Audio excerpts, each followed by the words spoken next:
Start है भाई। क्या नाम है भाई आपका? हेलो फ्रेंड, मेरा नाम आलोक साहनी है और मैं यूपी से हूँ, सहारनपुर में रहता हूँ।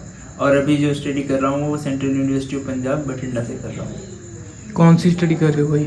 सर मैं एमए पॉलिटिकल साइंस से स्टडी कर रहा हूँ, लास्ट ईयर है। लास्ट ईयर है। आपको विपासना के बारे में कब पता चला? बेसिकली जो मेरे बड़े भाई हैं वो खुद विपස්සना साधक हैं और मेरे घर में मेरे जाने से पहले लगभग 3 या 4 जने विपස්සना कर चुके थे, तो क्वाइट ऑब्वियस है कि मैं भी जाता हूँ। अभी आप यहाँ पे सर्वर हैं, जी, साधक नहीं हो? दोनों साधक। डिफरेंट क्या है इसमें? डिफरेंट क्या है दोनों में देखिए, डिफरेंस? जब आप साधक होते हैं तब आपका एक ही काम होता है, ध्यान करना, आर्य मौन का पालन करना और सम्मुख ध्यान करना। लेकिन जब आप सर्वर हैं तब आपकी रिस्पॉन्सिबिलिटी बन जाती है कि आप भी जब आपको मौका मिले ध्यान करो और साथ साथ सर्व करते रहें। कैसे सर्व करना है उसकी सिंपल बात है, आप लोगों के ध्यान में सहायक बन के सर्व कर सकते हो कि आप किस तरीके से उनका काम थोड़ा आसान कर दे कि वो शायद अपने ध्यान में वो रहे। इसके लिए आप उनको उठाइए। हो सकता है कि आपको थोड़ा लगे कि हाँ अगला बुरा मानने पर आपके मन में जो चेष्टा है वो पॉजिटिव होनी चाहिए कि आप हाँ उनके भले के लिए कर रहे हो। ये थोड़ा मैटर करता है। इसलिए आप अगर सबसे बड़ा दान धर्म का दान ही होता है। आपने इससे पहले कितने कोर्स कर चुके हो यहाँ आने तक? इससे पहले मैं 3 कोर्स कर चुका हूँ आर्ट्स में। कहाँ से किए हैं भाई आपने? पहला जो मेरा कोर्स था वो फरवरी 2 को स्टार्ट किया था 2022 में। फिर इसके बाद मैं अगला जो कोर्स किया था वो अप्रैल में किया था 2023 में, और फिर 24 में किया था अक्टूबर में, 2 अक्टूबर को और 1 अक्टूबर को। सर्विंग की सेवा पहली बार ही कर रहे हो? जी, कैसा लगा? अच्छा लगा है, काफ़ी अच्छा लगा है। बहुत कुछ सीखने को मिला है। पेशेंसली कैसे चीज़ें हैंडल की जाती हैं, यदि कोई उखड़ जाए तो उसे कैसे संभालना होता है, सब चीज़ें होती है। मेडिटेशन के वक्त आपको कोई महसूस हुआ क्या चीज़? Something that Vipassana teach? देखो, विपासना में यदि आप मुझसे पूछोगे कि आप कहोगे कि आपको संवेदनाएं महसूस दे रही है या फिर और चीज़ें, वो बहुत इंटरपर्सनल चीज़ हो गई। विपස්සना का हमेशा एक उद्देश्य रहा है। उद्देश्य सिंपल है कि समता कितनी है, कि आप इकोनॉमिक्स कितने हो रहे हो, बैलेंस कर पा रहे नहीं कर पा रहे हो। विपස්සना का जो असली टेस्ट है वो सेंटर में नहीं होगा, वो होगा निजी लाइफ में। आपकी वजह से लोग कितने खुश हैं, कहीं आपकी वजह से कोई दुखी तो नहीं हो पा रहा है। ये चीज़ें होती हैं जो देखने की होती है। और जो आपके पास एक ये झोला पड़ा है सर्वर के पास होता है जी, ये आप घर से लाते हो? नहीं, हमें यहीं पे मिलता है। क्या क्या होता है इसमें? इसमें एक घड़ी होती है, घड़ी और आई कार्ड होता है और टॉर्च होती है। 3 चीजें होती हैं। 3 चीज़ें होती है। ये आप घर लेके जाओगे अब? नहीं, ये कोर्स में बैठी आपको क्या क्या मिलता है अगर आप सर्विंग करते हो? कुछ नहीं मिलता, कुछ नहीं फ्री मिलता। Of cost. जैसे हमारे लिए किसी ने सेवा दी थी वैसे हम आप लोगों के लिए सेवा दे रहे हैं। आप ऋण चुका रहे हो? ये ऋण है, ये कभी चुकता नहीं है, आप जितना भी कर लो। और हमारा खुद का भी स्वार्थ है। क्या स्वार्थ है? कि हम लोग और जो है समता में आते हैं। हर इंसान अपने लिए ही कर रहा है। हम आपको कर रहे हैं, आप वो हो रहे हो, उससे हमारी समता बढ़ रही है, हमारा ध्यान करने की प्रगति हो रही है। आपको वही बुद्ध धर्म के बारे में कुछ पता था यहाँ से आने से पहले? देखिए, यदि आप मुझसे बात करेंगे कि बुद्ध धर्म के बारे में पता था तो वो अलग चीज़ हो गई। यदि आप पूछेंगे कि विपश्यना के बारे में पता था तो हाँ, वो पता था। विपश्यना सबकी है, ये कोई धर्म से नहीं है। यदि आपको लगे कि कोई आपको ज्ञान जो है धर्म के आधार पर मिल रहा है तो वो ज्ञान नहीं है।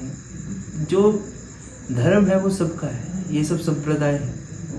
धर्म कैसे भाई? इंडिया में तो इंडिया सेकुलर है भाई। वो संप्रदाय, संप्रदाय मतलब संप्रदाय आपको ताकत देता है कि आप धर्म के रास्ते पे पहुंचकर अपने लक्ष्य को प्राप्त कर ले। जैसे कि सनातन धर्म है तो वो आपको समता देता है कि आप ताकत देता है कि जिससे कि आप फाइनल गोल पे पहुंच सके। जैसे कि और रिलीजन हो गई, ये सब कर क्या रहे हैं? ये आपको समता दे रहे हैं, रास्ता दे रहे हैं। क्या रास्ता?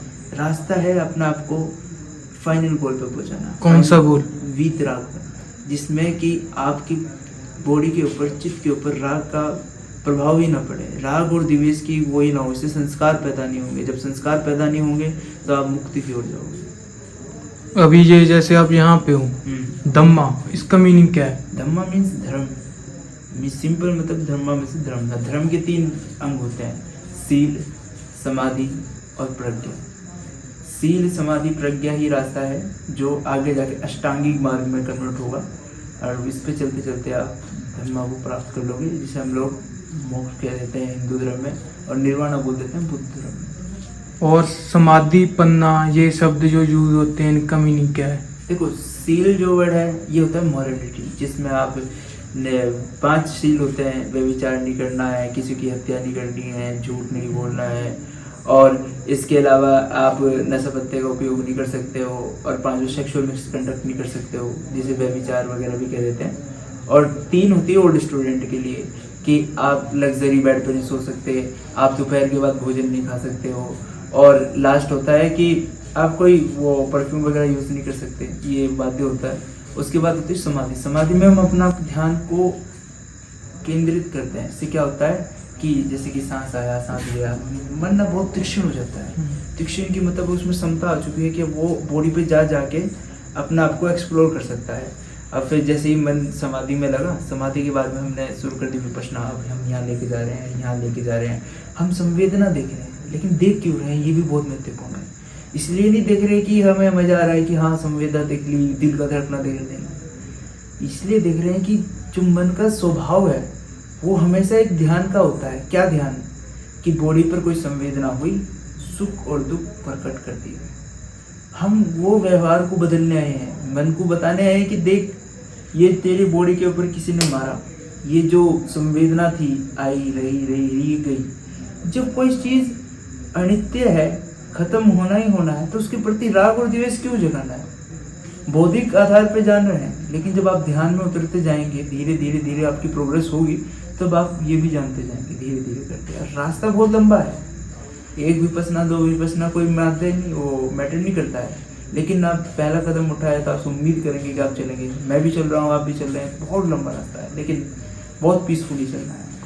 मेडिटेशन तो भाई कोई भी धर्म कर सकता है ना, कोई हर कोई कर सकता है, सब करते हैं। कोई ऐसा नहीं है कि ये हिंदू का या मुस्लिम का या बौद्ध का, नहीं, सबका है। यहाँ पे तो नहीं ऐसे होता भाई आपके विपश्यना में? नहीं, कभी नहीं। यदि ऐसा हो तो वो विपश्यना सही। सिख भाई, जैसे सिख मुस्लिम हाँ टर्बन बांधते हैं भाई, वो टोपी आ सकते हैं, कोई दिक्कत नहीं है, ऐसा कोई दिक्कत नहीं है, सब करते हैं, आते हैं। चल इनफैक्ट बहुत लोग थे, जैसे कि अभी जो पाजी हैं हमारे जो सर्व कर रहे थे, वो सिख धर्म से हैं, क्रिश्चियन भी आते हैं यहाँ पे, मुस्लिम भी हैं, अभी हमारे कोर्स में भी हैं, आप लोगों को अंदाजा नहीं होगा पर है। हो जा स्टार्ट भाई। तो बस एट द एंड यही है कि विपश्यना जो इंसान करता है वो अपना स्वभाव बदलने के लिए कर रहा है। जानना जरूरी है कि इंसान बिहेव कैसे कर रहा है। यदि मान लीजिए आपने मुझे कुछ बोला, तो जो संज्ञा है, इंटेलेक्चुअल है, वो जानने का काम करेगी, और वेदना समझेगी कि हाँ ये चीज़ कैसी है, कि अच्छी है बुरी है। फिर उसका जो बॉडी के ऊपर एक संवेदना प्रकट होगी, और उस संवेदना से जुड़ा हुआ है हमारा संस्कार, कि ये अच्छे बोलते तो अच्छा रिएक्ट कर दिया, और बुरे थे तो बुरा रिएक्ट कर दिया। वो तो विपश्यना जो है, जो हमारे संस्कार करने की आदत है, उसको थोड़ा बदलने का काम करती है। कोई बात नहीं, ये तो विपश्यना का थोड़ा वो रहता है। तो यही पूरी टेक्निक है कि हम जो हमारी प्रतिक्रिया करने के स्वभाव है उसको बदल रहे हैं, और अंतर्मुखी होकर अपने आप को जानने की कोशिश कर रहे हैं। ये पूर्णतः विपश्यना का उद्देश्य है। हम पूरे जीवन भर यही करते रहते हैं कि ये गलत है, ये गलत है, कभी ये नहीं देखते कि हम भी गलत हैं।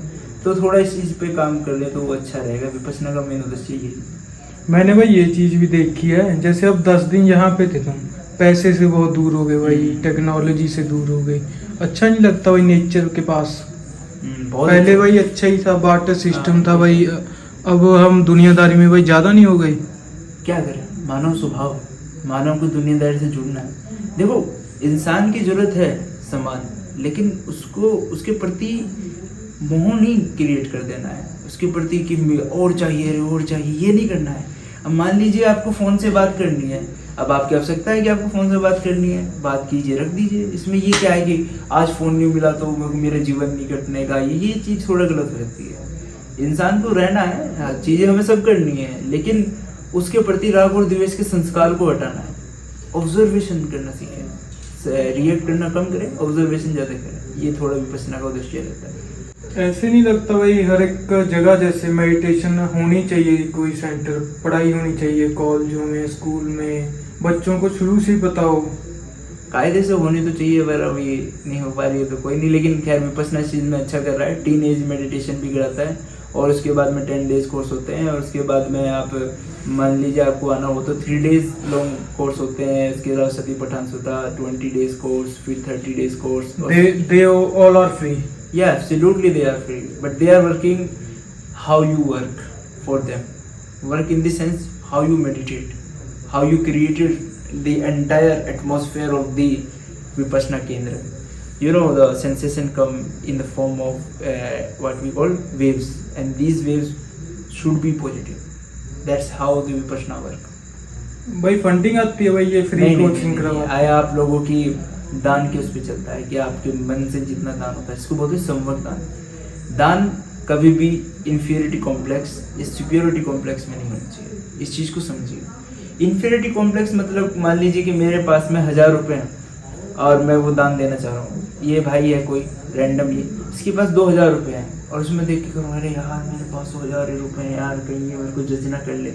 या मान लीजिए कि मेरे पास में 5000 रुपये हैं, इस भाई के पास ज़्यादा है, मेरे पास ज़्यादा पैसा है, मैं तो दान दे रहा हूँ। नहीं, ये दान नहीं लगेगा। दान का एक ही उद्देश्य है कि जो मुझे भला हुआ है, जो मैं इनके इस पर रहूँ, मेरे पैसे की वजह से कोई और वो दान का लाभ उठा सके। आज मैं एक भिक्षुक था, कल कोई और है, तो मेरे पैसे की वजह से उसको धम्म दान मिले, ये उद्देश्य है। इसका मीनिंग भाई जो यहाँ पे हमें फैसिलिटी मिलती है जितनी भी, वो सभी जो पहले कोर्स करके गए हैं वो यहाँ पे डोनेशन करते हैं। हाँ करते हैं, अपनी स्वेच्छा से करते हैं, कोई फोर्स नहीं करता किसी को। लेकिन लाभ इतना होता है कि लोग पे रहा नहीं जाता, लोग करते रहते हैं। जिसका जितना बन पड़े वो करता है। मान लीजिए कोई पैसे से दान नहीं कर पा रहा है तो श्रम दान करता है, सेवा दे दी।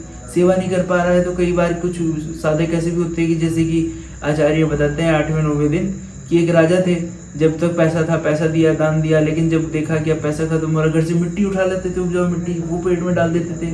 ये पेड़ उगेगा, इसके नीचे साधक बैठेंगे, उनकी विपස්සना सफल होगी, तो ये थोड़ा हो जाता है। तो दान का मतलब आपकी प्रगति एक, आपकी नेचर एक ही चीज होनी चाहिए, किसी तरीके से भी धम्म फैले वास्तविक। जैसे भाई हमने 10 दिन का कोर्स किया है, एग्जाम्पल लेके चलते हैं, अभी हम इनरोलमेंट हो सकते हैं नेक्स्ट कोर्स में? आप 3 महीने बाद हो सकते हैं, लेकिन सेवा आप दे सकते हैं। सेवा अनलिमिटेड टाइम्स? हाँ आप दे सकते हैं सेवा, अभी दे सकते हैं आप, जैसे आपने कोर्स किया। अभी जो एक भाई थे अमित जी, वो उन्होंने पहला कोर्स किया और उसके बाद में तुरंत सेवा दे दी। उनका पहले ही कोर्स था? हाँ उनका पहले कोर्स, हमसे पहले वाला बैच उन्हीं का था। ठीक है। और जो यहाँ पे मैंने सुना है 3 दिन का कोर्स कराया जाता है, उसमें क्या प्रोजेक्ट? वो ओल्ड के लिए होता है, प्रोजेक्ट सेम है। वो 3 महीने बाद एनरोलमेंट करेगा आपका नहीं, बच्चा? आप उसमें उसकी प्रोसीजर बिल्कुल नहीं पता, पर आप कर सकते हो, उसका रहता है, नेट पे अवेलेबल है, vipassana.com पे आप जाके सब देख सकते हैं। जो ये टेक्निक है, टेक्निक सेम है। टेक्निक इंडिया में ही थी, ये डेवलप हुई है कि बाहर से? देखो ये जो टेक्निक है ये बहुत पुरातन टेक्निक है। पुरातन है? सनातन से भी पुरातन? नहीं, दोनों कंटेम्प्रेरी है। यदि आप टेक्निक को सनातन या उसका नाम दोगे तो वो सही नहीं रहेगा। टेक्निक सही है, ठीक है। और आप बात करोगे तो ये डिस्कवरी जो है आदि योगी के टाइम की है, जिसको शिव बोलते हैं। शिव ने 108 तरीके की मेडिटेशन की खोज की थी, ये उनमें से एक है। उनमें से एक है वो बुद्ध धर्म में। हाँ, और ये मतलब कि आप कई बहुत टेक्निक है जिसमें आप जा सकते हो। जैसे कि यदि आप शंकराचार्य की बुक पढ़ेंगे तो उसमें भी बहुत सारी चीज़ें बता रखी है। मतलब आप फिर वो ये थोड़ा फिलोसफिकल एस्पेक्ट हो जाएगा, इसमें बहुत डेप्थ है कि कैसे ध्यान करना है, क्योंकि एक पूजा करने का भी एक माध्यम है कि हम पूजा क्यों कर रहे हैं, इससे क्या लाभ है, इसकी भी एक फिलोसफी है। तो ये बौद्ध की ये है कि विपश्यना है, और ये बुद्ध के टाइम से हुई थी, फिर ये लोग बाग प्रैक्टिस करते रहे, तो ये अपने शुद्ध रूप में नहीं रही थी। बर्मा ने इसको शुद्ध रूप में रखा है। बर्मा म्यांमार, जिसको हम आज के टाइम में म्यांमार बोलते हैं, ब्रह्मा ने इसको हमेशा शुद्ध रूप में रखा, गुरु शिष्य परंपरा, गुरु शिष्य परंपरा, गुरु शिष्य परंपरा करते करते करते ये इस तरीके से इंडिया में आया। जो गुरुजी इंडिया में लाए हैं इस टेक्निक को, उनका नाम क्या है? जो एस.एन. गोयनका, सत्यनारायण गोयनका, वो इंडिया में लाए जी। हैं टेक्निक को। जी इंडिया में अब सेंटर हर एक जगह पे है मुझे लगता है इनके, जी। जब तक मैंने देखा है ऑनलाइन। हर्ष भाई, आप यकीन नहीं करेंगे कि जब मैं अपने ये विपश्यना कर रहा था धम्मा ध्वजा में, मैं भी सोचता था कि विपश्यना जो है केवल म्यांमार में ही बची है, पर भारत के अंदर भी एक ऐसे समुदाय है जिनको ठेरवाड़ी बोल देते हैं, वो भी विपश्यना को उसके एज इट इज रूप में बचाए रखा है। मुझे ऐसे भी लगता है भाई कुछ टेक्निक और हैं जो हमने हाँ, एक्सप्लोर नहीं किया हमने एक्सप्लोर अब करनी तक। चाहिए, मैं इस चीज से एग्री करता मुझे हूँ। ये भी लगता है 99% लोगों को विपासना का नाम भी नहीं पता। और तभी वो मुक्त हो जाते हैं, क्योंकि विपासना एक नाम है, हम्म, टेक्निक मेन है। मेन तो अपने अंदर की पन्या जगह नहीं ना। पन्या क्या है? प्रज्ञा जगह। प्रज्ञा कैसी? दर्शन में प्रज्ञा, ना तो श्रुत प्रज्ञा, सुनने से नहीं होगा, ना चिंतन में प्रज्ञा, मैंने सुन लिया और उसके बारे में चिंतन कर लिया, उससे नहीं होगा। मेन होगा कि मेरी अनुभूति के आधार पर प्रकट हुआ सत्य है, वो ज़्यादा महत्वपूर्ण है। ये नहीं कि मुझे किसी ने बता दिया या मैंने पढ़ लिया, ये महत्वपूर्ण नहीं है। आपकी अनुभूति के अनुसार क्या ये जो सूरज है ये उग रहा है, किसी ने बता दिया मुझे। अब मान लीजिए कि मैं कुएं का मेंढक हूँ, मुझे क्या पता बाहर क्या है। अब मुझे कोई लाख बता दे, मेरे को कुएं से बाहर निकल के देखना पड़ेगा, वो मेरा सत्य है। कुएं का मेंढक के लिए वो कुआं ही सत्य है, लेकिन वो उसका सत्य अपना है, उसके अनुभूति के आधार का सत्य है। इसलिए इंसान को जतन कर करके, मेहनत कर करके इस चीज़ को जानना पड़ेगा कि सत्य क्या है, और सत्य की राह पे सत्य ही बन के निकलना होता है। हमारे लोग भाई जैसे हम इंडिया से हैं, ज़्यादातर फॉरेन चले जाते हैं स्टडी के लिए। कोई भी चीज़ इंडिया में भाई कमी है कोई चीज़ की? नहीं, ये उसी कोई दिक्कत वाली बात नहीं है। यदि आपको पढ़ना है तो, लेकिन आपको सर्व अपनी कंट्री को ही करना पड़ेगा, क्योंकि आपकी मातृभूमि का ऋण है आपके ऊपर, जो आपको चुकाना चाहिए। नहीं, ऐसे नहीं मैं पूछ रहा भाई, जो जैसे पढ़ाई है हमारी थी, वो अभी इस वक्त इंडिया में है नहीं भाई, जो पहले थी। जैसे पहले अंग्रेज आते थे हमसे सीखने, अब हमारे लोग उधर जाके सर्विंग करते हैं। हर्ष भाई, आप लोगों का ही अब एजुकेशन सिस्टम है, अब आपके हाथ में सिस्टम है। आप ये समझे, आप यूथ हैं, अब आप अपने हिसाब से देश को चलाने की ओर जा रहे हैं। तो ये जो स्वभाव है ना कि ऐसा नहीं था, ये गलत चीज़ है, क्योंकि अब हम मॉडर्निटी की ओर हैं। हो गया।